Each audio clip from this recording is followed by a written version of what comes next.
ច្ចុប្បន្ននេះសង្កេតឃើញថាអតិជនឲ្យតែគាត់មកមើលផ្ទះនៅបរិយអូនស៊ីវឡាគឺគាត់ចាប់អារម្មណ៍តែផ្ទះដីជំហៀងធំដូចផ្ទះគំរូអញ្ចឹងឯងមូលហេតុបងអញមើលជាក់ស្ដែងបាន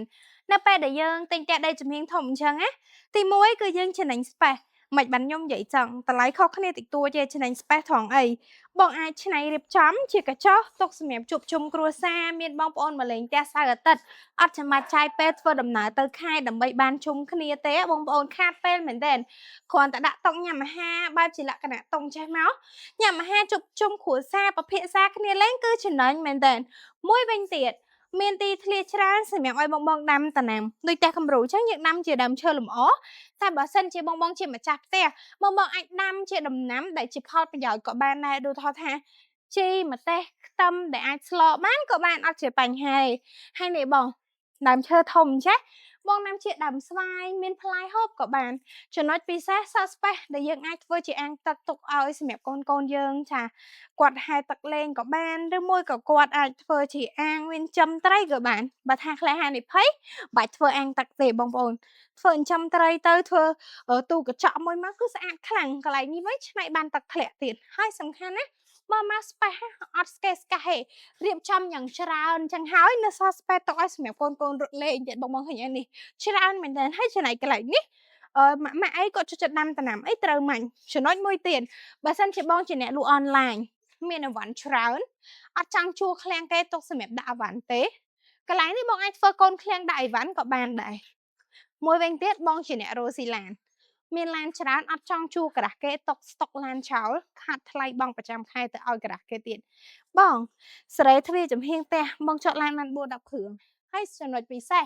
ទិញផ្ទះនៅអូនស៊ីវឡាបើបងចង់បានដីចំហៀងធំជាងហ្នឹងក៏យើងមានដែរហើយធ្វើអតិជនចាប់អារម្មណ៍សាអី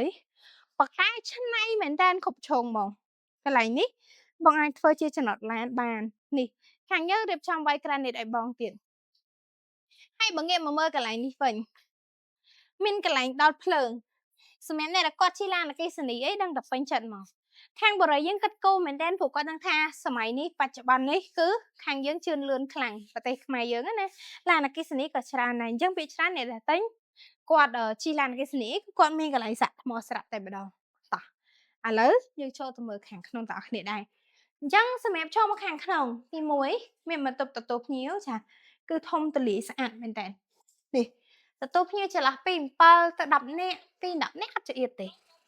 ចាងាយយើងគិតថាមួយសាឡុងនេះអង្គុយ2នាក់ទៅ2 4 6 8 10អត់មានចៀតសោះហ្មងនេះមានក្មេងអង្គុយខាងក្រោមចឹងទៅចេញប៉ុណ្ណឹងមកទៀតមានតុញ៉ាំអាហារជប់ជុំគ្រួសារនេះយើងដាក់កៅអីទៅ6ឯងចាសម្រាប់គ្រួសារឬក៏កូន4នាក់តែបើសិនជាមានម៉ាក់ប៉ាចាស់នៅជាមួយថែមកៅអីខាងមុខខែនេះទៀតមកគឺគាត់ញ៉ាំបាយបាន8នាក់ចំណុចពិសេសបងឃើញខាងតបាននឹងស្អាតអត់ឲ្យចាប់អារម្មណ៍អត់ដូចនៅខុនដូមែនអត់ខាងយើង free ឲ្យបងហ្មងបាច់ថែមលុយទេខាងតបានលើក្រោមចក្រានមកចុងខ្លួនម៉ាស៊ីនបឺតក្លិនបឺតផ្សែង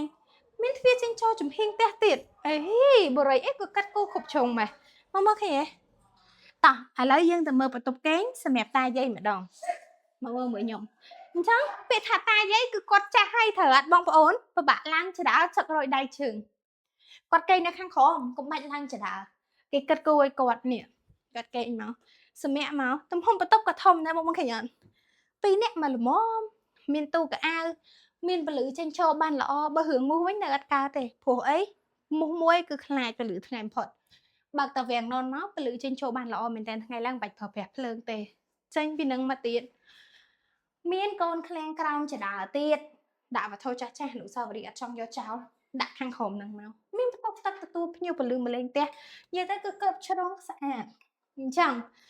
សុំលាក់ខាងលើសិនបើបងចាប់អារម្មណ៍ខមមិនម្នាក់មួយថាចាប់អារម្មណ៍ឬមួយក៏ថាចង់មើលនៅខាងលើវីដេអូបន្ទាប់យើងនឹងជួបគ្នានៅខាងលើទាំងអស់គ្នា